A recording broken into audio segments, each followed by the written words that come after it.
Hello everyone, welcome back to my channel.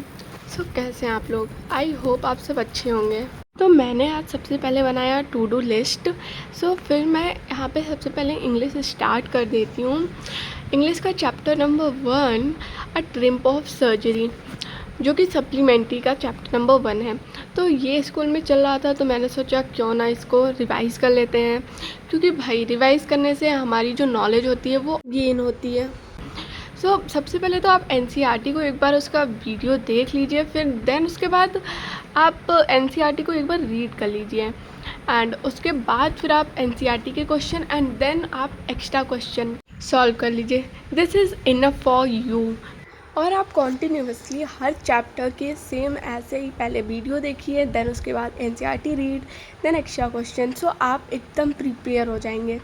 And then उसके बाद Monday को था मेरा जियोग्राफी का टेस्ट, तो मैंने सोचा क्यों ना उसके MCQ and assets and division try कर लेते हैं, बल्कि सिर्फ MCQ and assets and division का ही टेस्ट था।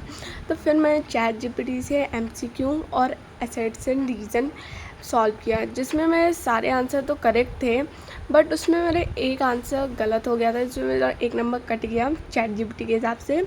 वैसे भी MCQ 1 ही नंबर का सर देंगे, तो बट मैंने रिवाइज़ नहीं किया था, बस मैं डायरेक्ट उठा लिया था क्वेश्चन को सॉल्व करने के लिए। उस हिसाब से मेरा जो मार्क्स है वो अच्छा आया है, और थोड़ा सा और रिवीजन करेंगे तो उसके बाद फिर हो जाएगा ठीक ठाक। तो यहाँ पे मेरे एक क्वेश्चन रॉन्ग थे, और ये 20 आउट ऑफ 19 ChatGPT ने मुझे दिया था। यहाँ पे मेरा इंग्लिश और ज्योग्राफी दोनों कंप्लीट हो जाता है। देन उसके बाद मैं चल देती हूँ कंप्यूटर की तरफ। कंप्यूटर का चैप्टर 2 हमारे स्कूल में पढ़ा दिया गया था, बट मैंने पढ़ा नहीं था, क्योंकि कंप्यूटर मुझे बहुत बोरिंग लगता है, तो स्कूल में तो मैंने बिल्कुल भी नहीं पढ़ा था। और कहा जाता है कि कंप्यूटर जो होता है वो रटने वाला सब्जेक्ट होता है। मतलब 9 तक तो मैंने भी कंप्यूटर को रटा ही था, बट 10th में आने के बाद फिर मैंने सोचा कंप्यूटर अगर रटेंगे तो भूल जाएंगे, और इस बार बोर्ड है, इसीलिए मैं कंप्यूटर को समझ कर पढ़ रही थी। यहाँ पे पहले मैंने लाइन बाय लाइन कंप्यूटर को रीड कर लिया था, एंड देन उसके बाद मैंने जो मतलब कि इम्पॉर्टेंट टॉपिक थी उसकी डिफिनीशन लिख ली थी। मतलब कि जैसे कि पेपर में अगर 1 वर्ड आंसर आ जाए तो उसके लिए, या 1 लाइन आंसर आ जाए, मतलब 1-2 नंबर का। तो फिर जल्दी से मैंने आधी बुक पढ़ी थी, क्योंकि टाइम मेरे पास बहुत कम था। मैं सारे सब्जेक्ट को 1-1 हार्स देती हूँ। यहाँ पे 1 आवर कंप्लीट होने वाले थे, और मुझे और भी सब्जेक्ट कंप्लीट करना था, तो मैंने सोचा क्यों ना आधा ही पढ़ते हैं। तो फिर यहाँ मेरा कंप्यूटर भी हो गया था, तो मैंने सोचा क्यों ना आप मैथ सॉल्व कर लेते हैं। तो मैथ्स में सर्कल चैप्टर तो मेरा कब का नहीं कंप्लीट हो गया था स्कूल में, बट मेरे यहाँ शादी थी तो मैं एब्सेंट थी, तो मैंने सोचा क्यों ना सर्कल ही पढ़ लेते हैं। और इस समय स्कूल में ट्रिग्नोमेट्री चल रही है। आइडेंटिटीज़ वाले क्वेश्चन तो भाई बहुत डिफ़िकल्ट है। मतलब NCERT में जितने आइडेंटिटीज़ हैं वो मैंने सारे कर लिए हैं, बट जो एक्स्ट्रा आइडेंटिटीज़ वाले क्वेश्चन है वो मुझे सॉल्व करना है, जो कि मैं कल सॉल्व करूँगी। अभी मैं यहाँ पे NCERT के जो प्रूविंग वाले क्वेश्चन थे वो तो नहीं सॉल्व कर रही हूँ, बट जो वैसे क्वेश्चन थे जिसमें मतलब वैल्यू दी हुई थी और फाइंड करना था, वो मैंने जल्दी से कर लिया।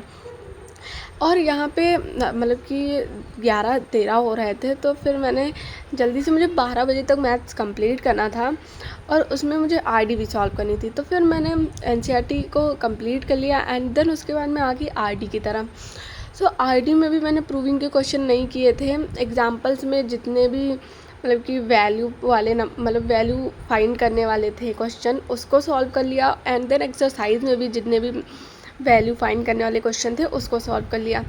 और जो प्रूविंग के क्वेश्चन हैं वो तो मतलब कि आते ही हैं, सर ने प्रूव करवाया था, और सारे थ्योरम बेस्ड हैं, तो ठीक ही ठाक है।